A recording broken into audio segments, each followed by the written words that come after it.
This is what the market used to sound like. Pretty complex. But today, with iShares by BlackRock, investing is easier. With over 450 ETFs, iShares gives you easy access to countless market opportunities. iShares by BlackRock. The market is yours. Visit www.iShares.com to view a prospectus, which includes investment objectives, risks, fees, expenses, and other information you should read and consider carefully before investing. Risk includes principal loss. Prepared by BlackRock Investments, LLC, member FINRA. The Chase Ink Business Premier Card is a pay-in-full card with flexibility made for business owners who make things happen. Earn a total of 2.5% cash back on every purchase of $5,000 or more. Plus, earn unlimited 2% cash back on every other purchase, giving you unlimited earn potential to invest cash back into your business. Ink Business Premier is part of a suite of credit cards from Chase for Business, designed to meet your needs every step along the way. Learn more at chase.com/business card. Chase for Business. Make more of what's yours. Account subject to credit approval. Restrictions and limitations apply. Cards are issued by JPMorgan Chase Bank, N.A., member FDIC. Introducing the all-new Adobe Acrobat Studio, now with AI-powered PDF spaces. Do more with PDFs than you ever thought possible. Need AI to turn 100 pages of market research into 5 insights with a click? Do that with Acrobat. Need templates for a sales proposal that'll close that deal? Do that with Acrobat. Need an AI specialist to tailor the tone of your market report to sound real smart in real time? Do that with the all-new Adobe Acrobat Studio. Learn more at adobe.com/do-that-with-Acrobat. Bloomberg Audio Studios. Podcasts, radio, news. This is a breaking news update from Bloomberg. Instant reaction and analysis from our 3,000 journalists and analysts around the world. Hamas said it has agreed to parts, at least, of President Trump's peace plan, and it agrees to release all of the Israeli hostages. President Trump responding in a statement, saying in part that Israel must immediately stop bombing Gaza, but that believes Hamas is ready for peace. I want to thank the countries that helped me put this together: Qatar, Turkey, Saudi Arabia, Egypt, Jordan, and so many others. So many people fought so hard. This is a big day. We'll see how it all turns out. We have to get the final word down and concrete. Joining us now with his perspective, Democratic Congressman Gregory Meeks of New York. He is, of course, ranking member of the House Foreign Affairs Committee, as well a member of the House Financial Services Committee. It's great to have you back with us, Congressman. How should we be viewing this moment? Donald Trump got the hostages released. Does he deserve vindication for the way he's handled this conflict? Well, I think that his 20-point proposal I agreed with, as well as the regional partners. And so, therefore, that is a good thing. I came out in support of it. This is diplomacy. This is the way that I think that we ultimately will solve what's happening in the Middle East and to have some real and true peace. Now, I've been a big proponent, for example, of the Abraham Accords, and that, too, was started by Donald Trump in his first administration. Again, it's important, significant, and we've got to give diplomacy an opportunity to work. And just what you just reported is important also. Israel should not continue bombing Gaza. I agree with the president on that. Let's try to see if we can get this thing done. Let the negotiations continue in that regard, at least the clarifications of what the 20 points is.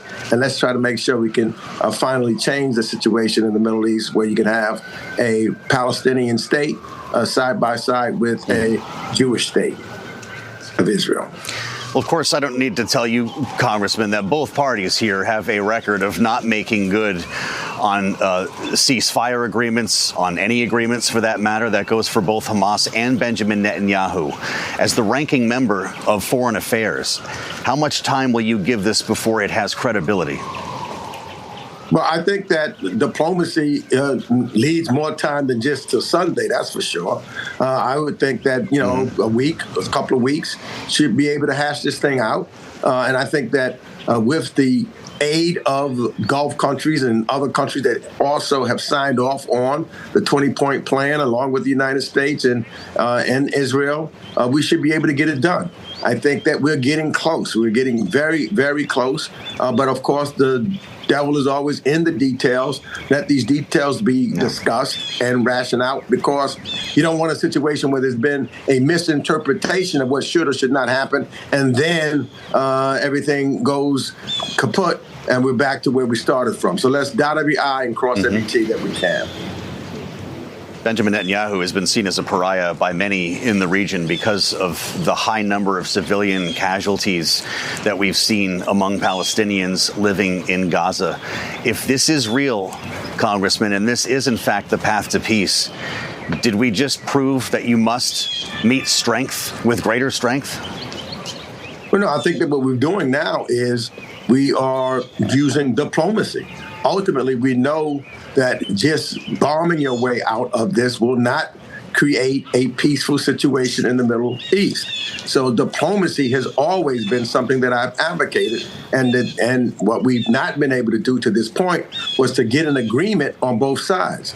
Diplomacy is always much harder and takes generally longer than just simply bombing or the military strikes. So we're at that point now, I think, and hopefully we can get across the tracks with an agreement that will make a substantial difference in the Middle East, where we can bring some true peace. And what's important, Congressman, as you can, really important, is that all of the Gulf countries, and along with the Pakistanis, are all involved in this.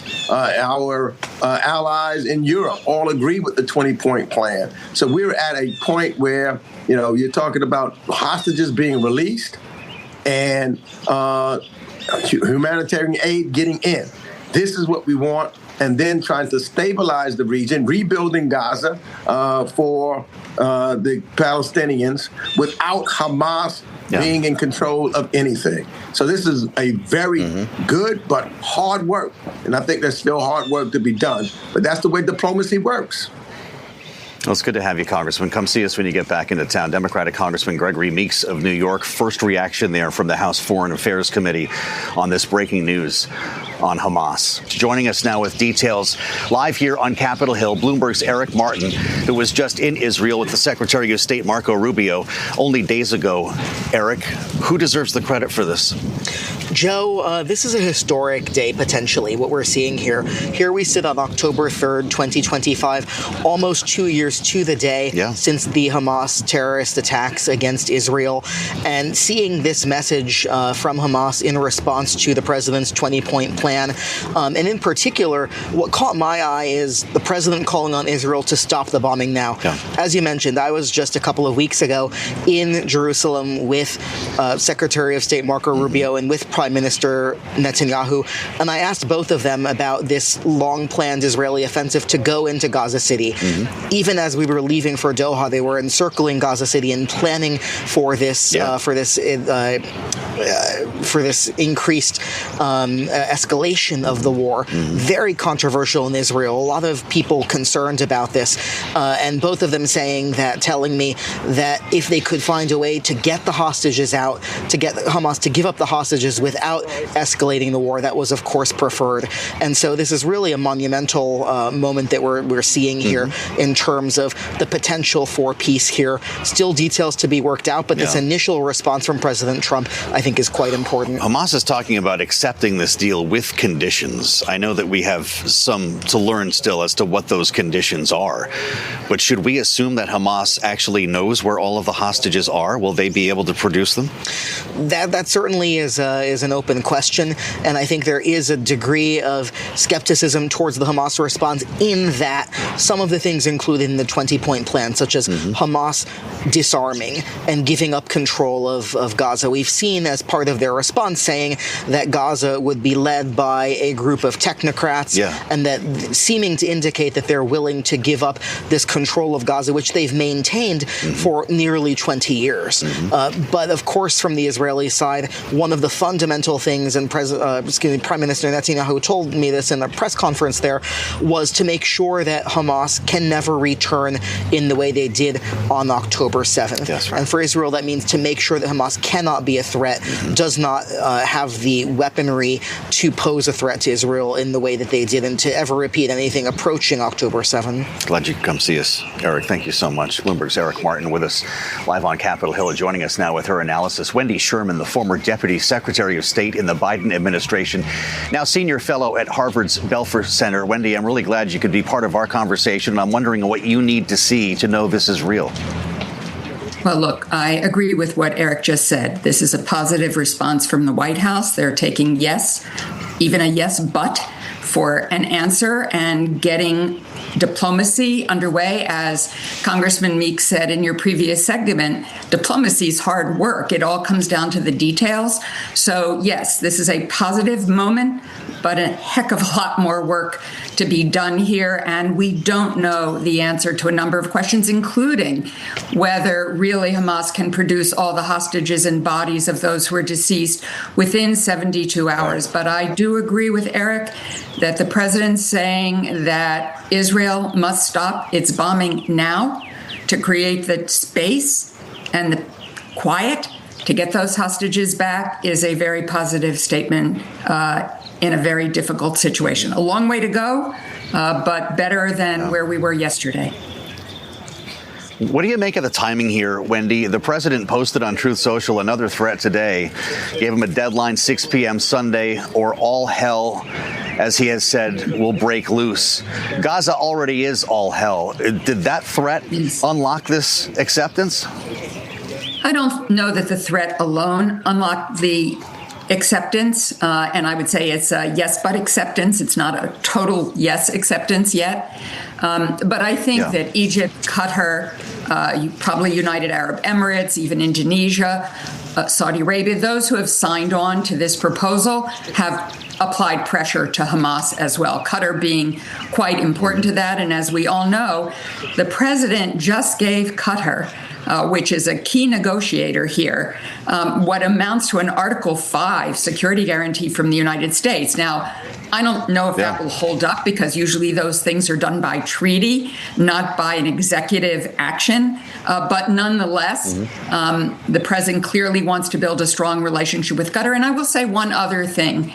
This probably, if it keeps going forward, puts the president in a slightly stronger position going into the APEC meeting at the end of October in the Republic of Korea in his negotiations with China, and how he is seen in the rest of the world, if he really can be the driving force to bring peace, not only to Gaza and the horrific conditions that the people in Gaza have been attempting to live under, some starving to death, desperately needing to get in.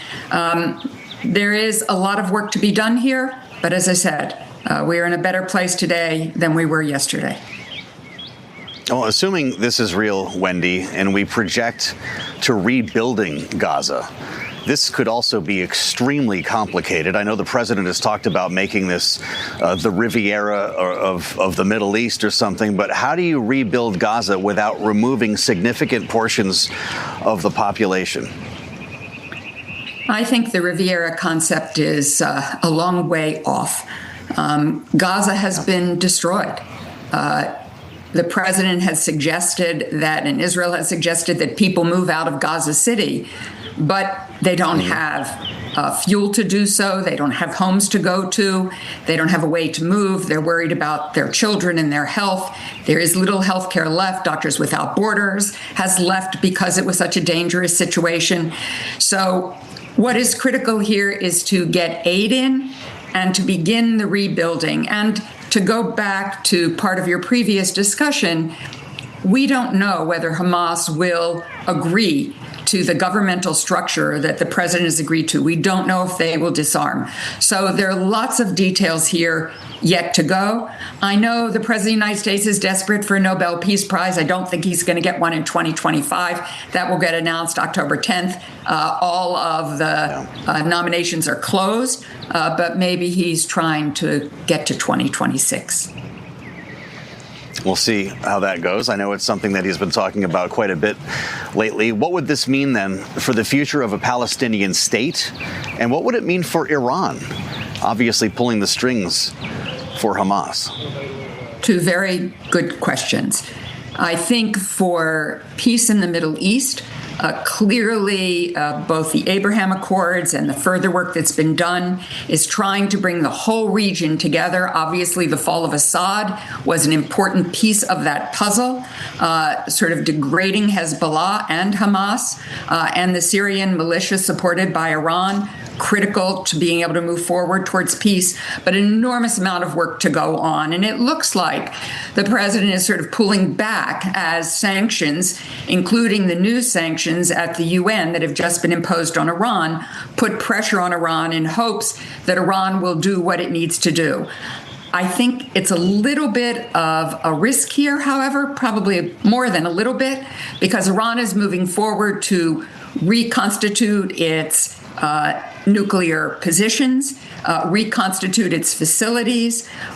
Even Israel has said that the huge amount of enriched uranium is probably still there. They have advanced centrifuges to increase the likelihood of getting all that they need for a nuclear weapon. And even if they haven't decided to go there yet, what I call hardliners, the Islamic Revolutionary Guard Corps, the Quds Force, is probably pressing to make that decision to go for a nuclear weapon. So I hope there's some back-channel discussions going on with Iran because we cannot really get to peace in the Middle East unless we can also deal with Iran. What would this mean for Iran's other proxies, like those in Yemen, for instance, who've been attacking ships on behalf of what's happening, or in protest, maybe a better way to put it, of what has been happening in Gaza? No, without a doubt. What they're doing in Yemen, still giving some support to Hezbollah, clearly still engaged in some ways, probably with Hamas, and still trying to see what else they can do in the Middle East. So your point is well taken, Joe. This is an issue that really shouldn't be sidelined. The administration should continue, as I said, even if it's through quiet back channels, to make sure that people don't take their attention away from getting what is necessary here in order to make sure that peace can be longstanding, if it can be achieved with ending the war in Gaza. Just lastly, Wendy, how does this end? If the deal is real, is there a signing ceremony, and who shows up for Hamas? Well, I don't know that there's a signing ceremony. I think that Qatar has really been the country that houses Hamas. Whether Hamas's leader would sign a document, I don't see that happening. But I do see a collective action in the Middle East if, in fact, all these details can be worked out. As I said, this is a good day, but there is still a lot of detailed work ahead. And I hope all of that detailed work, as the president seemed to indicate, is truly going on, because without it, there are a lot of pieces of the 20-point proposal that Hamas did not address, and we need those answers. Yeah. A hopeful Wendy Sherman, senior fellow at Harvard's Belfer Center, former Deputy Secretary of State in the Biden administration. Wendy, it's great to have you with this breaking news. Thanks for your insights.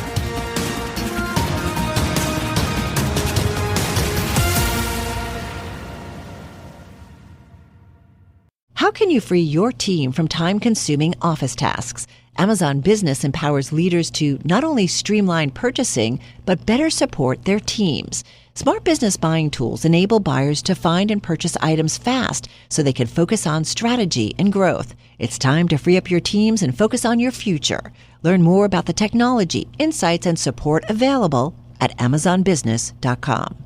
Hiscox Small Business Insurance knows there is no business like your business. Across America, over 600,000 small businesses, from accountants and architects to photographers and yoga instructors, look to Hiscox Insurance for protection. Find flexible coverage that adapts to the needs of your small business with a fast, easy online quote at hiscox.com. That's HISCOX.com. There's no business like small business. Hiscox Small Business Insurance. Did my card go through? Oh no.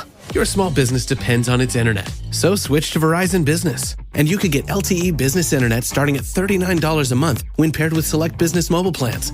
That's unlimited data for unlimited business. There we go. Get the internet you need at the price you want. Verizon Business. Starting price for LTE business internet, 25 megabits per second, unlimited data plan with select Verizon Business smartphone plan savings. Terms apply.